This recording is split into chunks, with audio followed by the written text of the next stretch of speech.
Ce grimpeur va faire un scandale en pleine compétition, mais vu ce que les juges sont en train de lui faire, c'est compréhensible. Le problème, il a commencé à cause de ce passage, enfin plus exactement la position de départ. Pour commencer à monter, tous les monteurs devaient mettre leurs deux mains et leur pied droit sur le gros bloc ici, et leur pied gauche sur le petit bloc là. Mais en fait, à cause de l'inclinaison du mur et de la forme des prises, c'était impossible de se poser en équilibre et de se mettre en position de départ, qui fait que aucun compétiteur ne pouvait commencer à monter cette voie. Sauf que le grimpeur du début, il a trouvé une solution en sautant pour se mettre dans la position de départ. Et bam, il s'envoie et il arrive à finir la voie en tête alors que c'est vraiment un mur ultra difficile. Donc une fois qu'il fait ça, le mec il va dans la zone d'attente, mais 10 minutes plus tard, les arbitres lui disent que c'est pas validé. Le truc c'est que la règle en compète, c'est que le grimpeur doit établir une position stable avant de grimper le mur. Et les juges ont décrété que le mec avait pas commencé de manière réglementaire. Jusque là ça va, le mec est pas trop vénère, en même temps c'est les règles.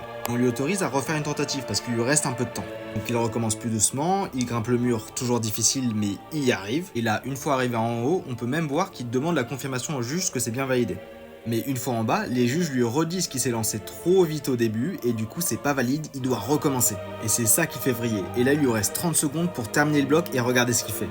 Il lui reste vraiment 25 secondes, mais par contre là il attend avant de se lancer et bam, là il claque une masterclass. Cette fois-ci il sait que c'est validé, donc une fois qu'il arrive en haut, il pousse un cri de rage carrément.